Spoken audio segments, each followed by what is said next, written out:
For decades, the name Reiner was the cornerstone of this American aristocracy, a lineage of laughter, from All in the Family to The Princess Bride. The public saw a dynasty of creative genius, a family that had mastered the art of the Hollywood dream. But on the night of December 14th, that masterwork was shredded. The common myth is that this was a sudden, inexplicable explosion of violence. The hidden reality is far more haunting. This wasn't a tragedy that arrived. It was a tragedy that was built, brick by brick, through a decade of systemic medical failure and a father's private, paralyzing terror. To understand how the funny man's son became his final witness, we have to look deeper. To the outside world, the Reiner family was an indestructible pillar of Hollywood's creative hegemony, but beneath the surface, a biological ticking clock was beginning to dismantle the dynasty.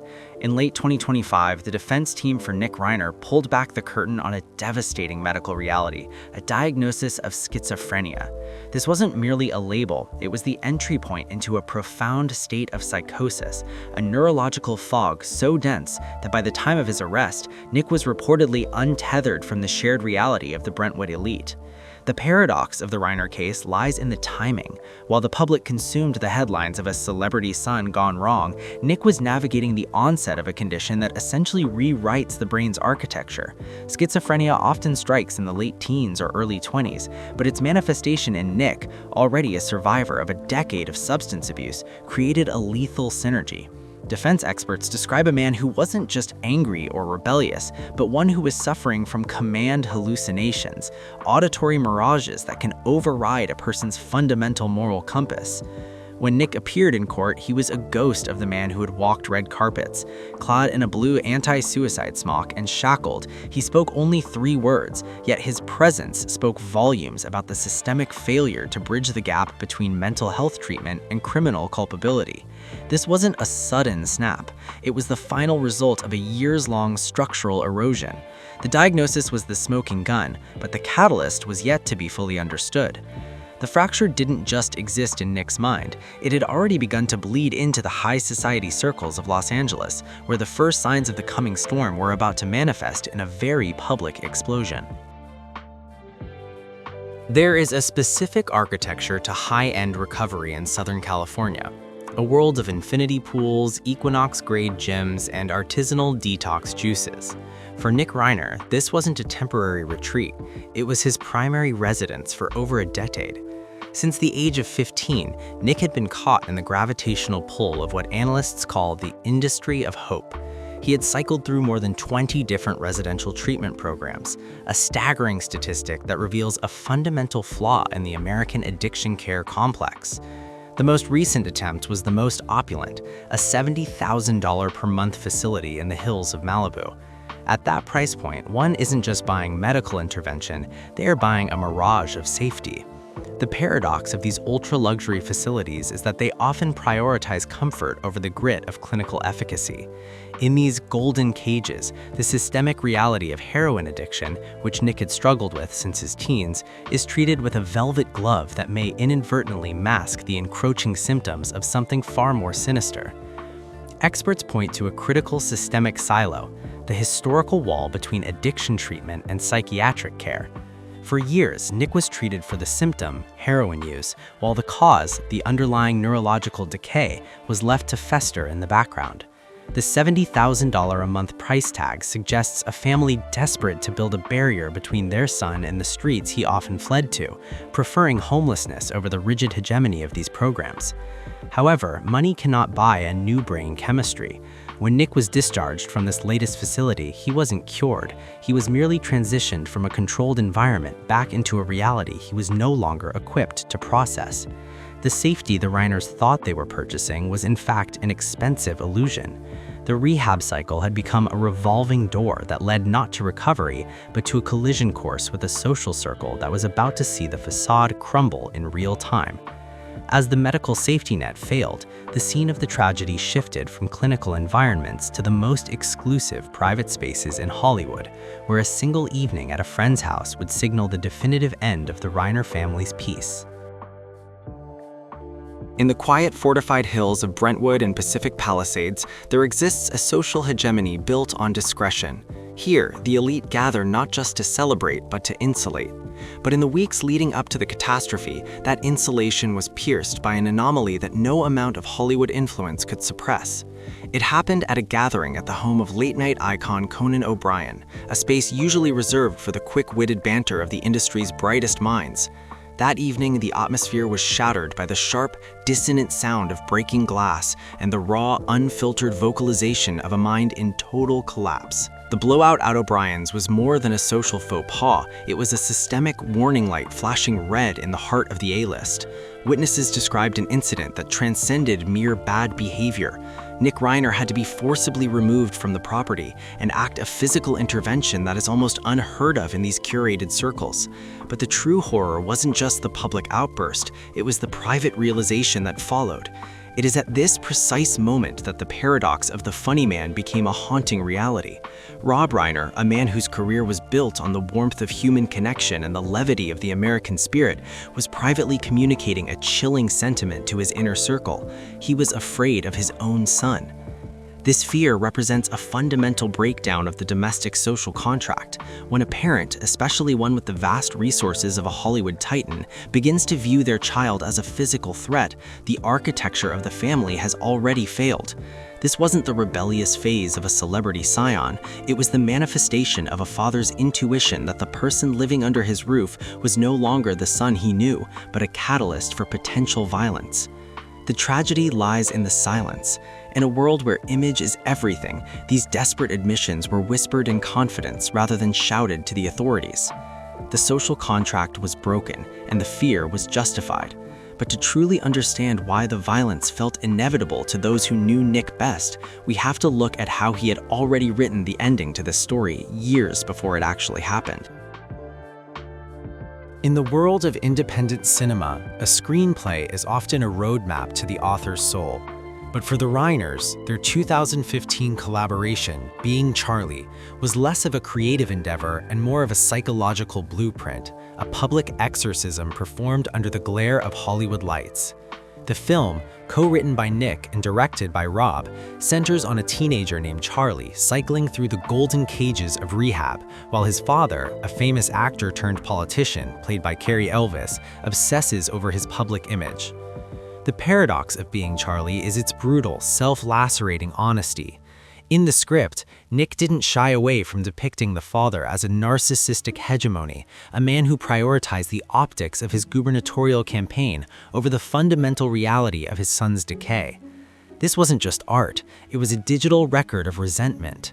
While promoting the film, Rob describes the process as therapeutic, a way to finally bridge the gap between their fractured lives.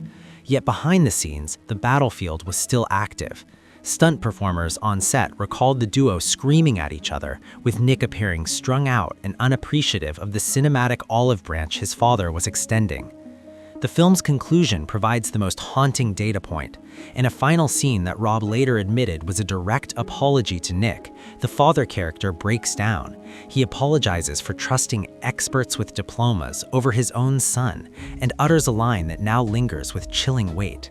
"I'd rather have you alive and hating me than dead on the street." This was Rob's cinematic rehab, a desperate attempt to rewrite the ending of a tragedy he could feel approaching. The tragedy, however, refused to be contained by a three-act structure. By using the film as a surrogate for actual clinical resolution, the Reiners may have inadvertently replaced a medical solution with a narrative one. The movie ended on a note of sobriety and hope, but the real-life script was being written in blood in erotic movements through the streets of Los Angeles. The premonition was captured in 24 frames per second, but as the camera stopped rolling, the reality shifted to the sterile, cold geometry of a crime scene. After the rupture in Brentwood, the geography of the tragedy shifted to the neon-lit coastline of Santa Monica, a landscape that for 19 hours became the stage for a haunting, aimless odyssey. At 12:15 a.m., surveillance cameras captured a grain of reality. Nick Reiner, clad in clean jeans and a long-sleeved blue shirt, walking with an eerie, composed gait near the Brentwood-Santa Monica border. There was no frantic sprint, no visible blood, just a man walking into the night carrying a black backpack like a commuter between worlds. By 4 a.m., the odyssey led to the Pierside Santa Monica, a boutique hotel overlooking the Pacific. Here, the mirage of normalcy began to bleed out. Eyewitnesses at the check-in desk described a man who appeared tweaked out, a visceral contrast to the composed figure on the gas station tapes just hours earlier. He used a credit card to reserve a sanctuary he would never formally check out of. When housekeeping eventually entered the room, they discovered what forensic analysts call a disturbing scene, a term that sanitizes the raw horror found within. The shower was reportedly full of blood, and bedsheets had been meticulously used to cover the windows, a desperate attempt to seal the room off from the morning sun and the reality outside. Point 1.2, point 4.2. The movement from the Brentwood estate to a hotel shower filled with blood suggests a profound psychological disconnection. This wasn't a getaway, it was a sanctuary of the mind. By 9:15 p.m., the geography collapsed entirely. Nick was located 14 miles away near the Exposition Park USC station. Surveillance footage shows him buying a drink at a gas station, acting with a chilling, everyday, ordinary quality moments before 4 patrol vehicles surrounded him. Point 4.1, point 4.5. He did not resist. He simply raised his hands, surrendering to a system that had been chasing his shadow for a decade. The physical trail ended at a gas station, but the digital and forensic trail leads back to a singular, devastating medical anomaly, one that explains why a man could stand in a shower of blood one moment and buy a soda the next. If the schizophrenia diagnosis was the smoke and the addiction was the fuel, then anosognosia was the oxygen that kept the fire burning in secret. Derived from the Greek for to not know a disease, anosognosia is not a psychological defense like denial. It is a physiological anomaly, a structural failure in the brain's frontal lobe that prevents a person from recognizing their own dysfunction. This is the ultimate paradox of the Reiner case. In the high-stakes world of forensic psychiatry, this lack of insight creates a systemic legal void. Because Nick could not update his self-image to include his schizophrenia, he viewed his parents' attempts at medicating him not as acts of love but as acts of aggression, a hegemony of control imposed upon a man who believed himself to be perfectly sane. Clinical experts in the law and crime analysis highlight that this specific neurological trap often leads to medication non-adherence, a sterile term for a lethal reality. When Nick stopped taking his antipsychotics, the fog described by his defense team wasn't just a metaphor, it was a total environmental collapse of the mind. The dangerous detail here is the systemic failure of the medical-legal bridge. In California, the threshold for involuntary commitment is notoriously high, often requiring imminent danger to be proven before intervention can occur. For the Reiners, this meant they were trapped in a waiting game with a ticking clock they couldn't see. They were living in a home where one person was experiencing a reality that the others were trying to cure with $70,000 a month programs, a fundamental mismatch of resources and reality. Nick's fog in jail, his aimless wandering, and his resistance to the very pills designed to save him were all symptoms of a brain that had turned into a locked room. The door wasn't just closed, the handle had been removed from the inside. This was the silent catalyst that transformed a family's private struggle into a public, irreversible tragedy. While the Brentwood estate served as the silent epicenter of the tragedy, the true forensic narrative began to unfold miles away in the sterile geometry of the Pierside Santa Monica Hotel.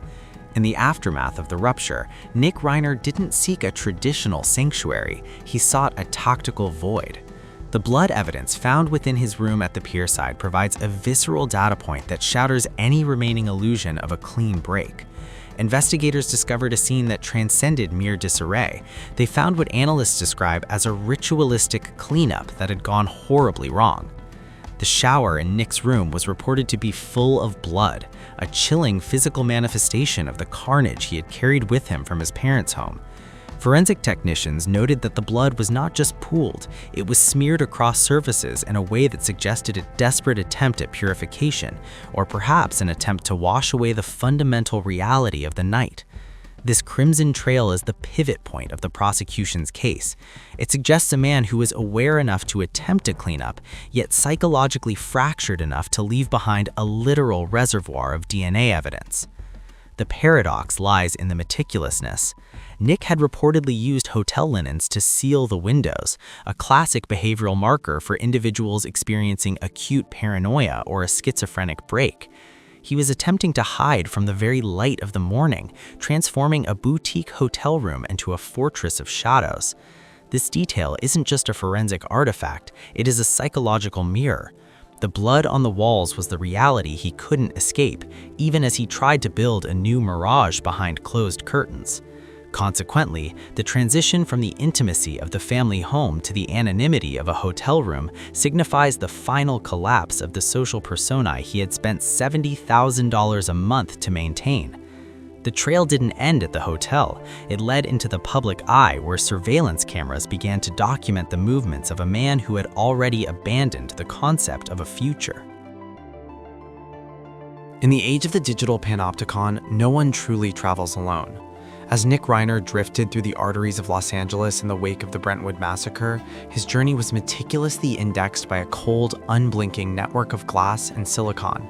The surveillance trail captured a man who had transitioned from a beloved son into a spectral anomaly. At 12:15 a.m., a camera near the Brentwood border caught the first data point. Nick, clad in a long-sleeved blue shirt and a baseball cap, walking with a rhythmic, almost meditative pace. There was no frantic energy, no backward glances, just the steady forward motion of a man who had already exited his own life. By 4 a.m., the footage from the Pierside Santa Monica Hotel provides a jarring shift in the narrative. Here, the calm captured at midnight had dissolved. Staff at the front desk encountered a man who appeared tweaked out, a visceral, street-level descriptor for a neurological system under extreme duress. This is the paradox of the Odyssey. To a distance-locked camera, he appeared controlled. To a human observer, he was a vibrating frequency of distress. He was a man oscillating between the fog of his schizophrenia and the high-voltage reality of his crimes. The final chapter of this surveillance record was written 15 hours later, miles away near the Exposition Park USC station. At 9 p.m., a gas station camera caught the ultimate anomaly. Nick is seen purchasing a drink, his movements ordinary, his demeanor flat, a man buying a soda as if the blood in the Santa Monica shower had been a dream. Minutes later, the digital trail collided with the physical world. 4 patrol vehicles with flashing strobes saturated the frame, a cinematic end to an aimless journey. Nick did not run. He raised his hands in a gesture of total surrender, a ghost finally acknowledging the machine that had been tracking him through the night. This surveillance isn't just a timeline, it is a clinical record of a psychological collapse. It documents the intervals of a mind that was no longer processing consequence. But the most haunting detail wasn't found on a tape. It was found in the 3 words he would eventually utter in a room filled with the very people he had spent his life trying to please. The final dangerous detail did not manifest in a crime scene or a screenplay, but in the sterile, high-ceilinged silence of a Los Angeles courtroom. On December 17, 2025, the world finally saw the physical culmination of the Reiner dynasty's collapse. Nick Reiner appeared not as a scion of Hollywood royalty, but as a prisoner of his own biology. Clad in a coarse blue quilted suicide prevention smock, a garment designed to prevent the wearer from unraveling its seams into a noose, he stood behind a thick glass partition, shackled and bearded, a haunting mirror of the lost soul his father had tried so desperately to save. The paradox of the Reiner family is that they were a family of voices. From Carl Reiner's pioneering comedy to Rob Reiner's cinematic oratory, the bloodline was built on the power of the spoken word. Yet in the most critical moment of his life, Nick's voice was reduced to a minimalistic, chillingly flat frequency. When Judge Teresa McGonigal asked if he agreed to postpone his arraignment, the defendant uttered only 3 words, "Yes, Your Honor." In the ears of investigative analysts, these words were more than a procedural agreement. They were a testimony to the fog the defense had cited. There was no tremor of grief, no outburst of psychosis, no remnant of the Charlie character from his semi-autobiographical film. There was only a hollow, mechanical compliance. This flat affect is a hallmark of the final stages of a schizophrenic break, a state where the internal world has become so loud that the external world is merely a series of distant, muffled prompts. Consequently, those 3 words represent the ultimate erasure of the self. The dangerous detail isn't what he said, but what those words confirmed, that the person who co-wrote Being Charlie was gone, replaced by a system of shackles and suicide smocks. The system had finally caught up with Nick Reiner, but it had arrived far too late to save the family that had tried to script a different ending. The story of the Reiner family is not merely a chronicle of a double homicide, it is an autopsy of a systemic mirage, we are left with a fundamental paradox: a family that possessed every resource imaginable, wealth, fame, medical access, and profound love, was still utterly powerless against the biological hegemony of a decaying mind. The 9 dangerous details were not hidden, they were broadcast in 24 frames per second on cinema screens and whispered in the most exclusive drawing rooms of Brentwood. The tragedy lies in the gap between the Hollywood dream and the forensic reality. We live in a society that believes money can buy recovery and that art can heal trauma, but the Reiner case shatters that myth. It suggests that there are depths of the human psyche where the light of fame cannot reach and where the safety net of the industry of hope is made of nothing but air. As the cameras pan away from the Brentwood estate and the courtroom lights dim, we are left with a synthesis of horror and heartbreak. Rob Reiner once directed a film about the Princess Bride and the triumph of true love. His own life, however, ended in a script he could not direct and a tragedy he could not edit. It leaves us with one haunting question that lingers long after the headlines fade. If the most powerful family in the capital of imagination couldn't rewrite this ending, what hope is there for the rest of us when the fog rolls it?